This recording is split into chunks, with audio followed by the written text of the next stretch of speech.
Cinema കണ്ടിറങ്ങി എല്ലാവരോടും സിനിമയെ പറ്റി ചോദിക്കുമ്പോൾ എല്ലാരും രജിഷയുടെ പേര് പ്രത്യേകം എടുത്ത് പറയുന്നു. ഇപ്പം സിനിമ കണ്ട എല്ലാവർക്കും മനസ്സിലാവും. പക്ഷെ ഇപ്പം നേരത്തെ പറഞ്ഞ പോലെ പടം ഇറങ്ങുന്നതിന് മുൻപും രജിഷയുടെ പേര്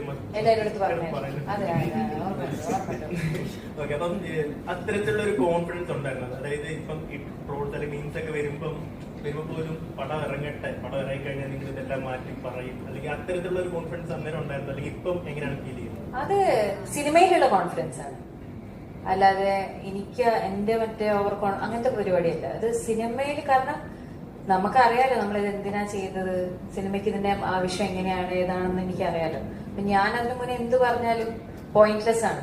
അത് പിന്നെ വ്യാഖ്യാനിക്കപ്പെടും, അതിൽ കുറെ സാധനം വരും, പിന്നെ അതിൽ വരും, പിന്നെ എന്തിനാ അങ്ങനെ തോന്നിയിട്ടില്ല.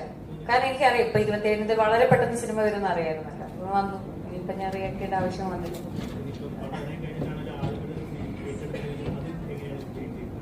ഭയങ്കര സന്തോഷം. ഞാൻ പറഞ്ഞില്ലേ, അതാണ് നമ്മൾ സ്വീകരിക്കണമെന്ന് ആഗ്രഹിച്ചാണല്ലോ ഓരോരോ സിനിമയും നമ്മൾ ചെയ്യുന്നത്. അപ്പം അത് സ്വീകരിക്കപ്പെടുമ്പോഴാണ് ഇതിന്റെ ഒരു പരിസമാപ്തി ഭയങ്കര നന്നായിട്ട് പോകുന്നത്. അപ്പൊ ഇതിനാണ് നമ്മൾ എവറി ഡേ, ആർട്ടിസ്റ്റ് ആണെങ്കിലും ടെക്നീഷ്യൻ ആണെങ്കിലും നമ്മൾ ഈ ജോലിക്ക് ഇറങ്ങി തിരിച്ച് പണിയെടുക്കുന്നത് അൾട്ടിമേറ്റ്ലി ഓഡിയൻസിന് നമ്മൾ ചെയ്യുന്ന സിനിമ ഇഷ്ടമാവണം എന്ന് വിചാരിച്ചിട്ടാണ്.